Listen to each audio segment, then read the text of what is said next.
Hello guys, welcome back to our channel. അങ്ങനെ ഇന്ന് തന്നെ സച്ചി തൻ്റെ കഴുത്തിൽ താലി കെട്ടണമെന്ന അർച്ചനയുടെ വാശിക്ക് മുന്നിൽ വഴങ്ങിക്കൊടുക്കുകയാണ്. സച്ചി ലക്ഷ്മിയെ കൊണ്ട് ഡോക്ടറിൻ്റെ അടുത്ത് പോകണമായിരുന്നു, എന്നിട്ടും അർച്ചനയുടെ വാശി തന്നെ നടക്കട്ടെ എന്ന് പറഞ്ഞ് സച്ചി അർച്ചനയും കൂട്ടിക്കൊണ്ട് ക്ഷേത്രത്തിലേക്ക് പോകുന്നു. അങ്ങനെ അവർ പോകുന്ന വഴിക്ക് സച്ചിയെ ഡോക്ടർ വിളിക്കുകയും കുറേ നേരം സച്ചി ഫോണിൽ സംസാരിച്ചുകൊണ്ട് പുറത്തു നിൽക്കുകയും ചെയ്യുന്നു. പിന്നീട് കാണിക്കുന്നത് അവർ ക്ഷേത്രത്തിൽ എത്തിയിരിക്കുന്നതാണ്.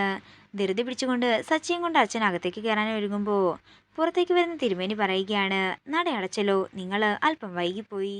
ഇത് കേൾക്കുന്ന അർച്ചന ദേഷ്യത്തോടെ സച്ചിയെ നോക്കുന്നതാണ് കാണിക്കുന്നത്. പിന്നീട് കാണിക്കുന്നത് അവന്തിക അർച്ചനയുടെ ഫോണിലേക്ക് വിളിക്കുന്നതാണ്. നിന്റെ കഴുത്തിൽ താലി കെട്ടാതിരിക്കാൻ വേണ്ടി നിന്റെ ഭർത്താവ് മനഃപൂർവ്വമാണ് ആ ചടങ്ങ് ലേറ്റ് ആക്കിയത് എന്ന് പരിഹാസത്തോടെ പറയുകയാണ് അവന്തിക. അതേസമയം ഇതെല്ലാം കേട്ട് വിഷമത്തോടെ ഇരിക്കുകയാണ് അർച്ചന. എടി, അവൻ നിന്നെ ചതിക്കുകയാണ്, നീയാണ് അതൊന്നും മനസ്സിലാക്കാതെ അവന്റെ പിന്നാലെ ഇങ്ങനെ ചെന്നുകൊണ്ടിരിക്കുന്നത്. നിന്റെ ഭർത്താവ് നിന്നെ ചതിക്കുന്നതിന്റെ എല്ലാ തെളിവുകളും എൻ്റെ കയ്യിലുണ്ടെന്ന് അവന്തിക പറയുമ്പോൾ ഇത് കേട്ട് ഞെട്ടലോടെ നിൽക്കുകയാണ് അർച്ചന. ഇതോടുകൂടി പ്രൊമോ വീഡിയോ ഇവിടെ തീരുകയാണ്. വീഡിയോ ഇഷ്ടമായെങ്കിൽ മറക്കാതെ ലൈക്ക് ചെയ്യുക, ഷെയർ ചെയ്യുക, കമന്റ് ചെയ്യുക. കൂടുതൽ സീരിയൽ അപ്ഡേറ്റ്സിനായി മറക്കാതെ സബ്സ്ക്രൈബ് ചെയ്യുക.